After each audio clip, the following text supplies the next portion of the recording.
আজকের কাল্পনিক গল্পের কাল্পনিক চরিত্র অনিমা আর তার মেয়ে মধুজা।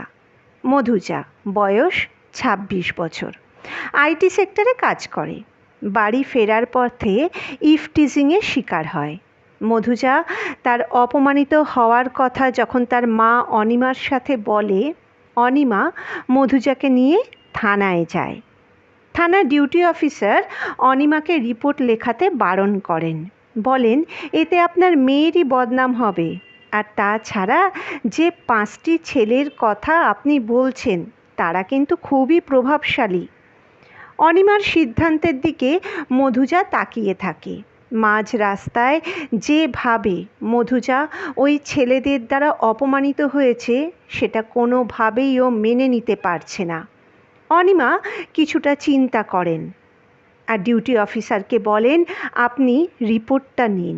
আমার মেয়ের বদনামের থেকেও অনেক বেশি জরুরি ওই 5 জন ছেলের কুকীর্তি সকলের সামনে আসার। চুপ থাকার সময় এটা কিন্তু নয়। সত্যিই তো, চুপ থাকার সময় এটা নয়।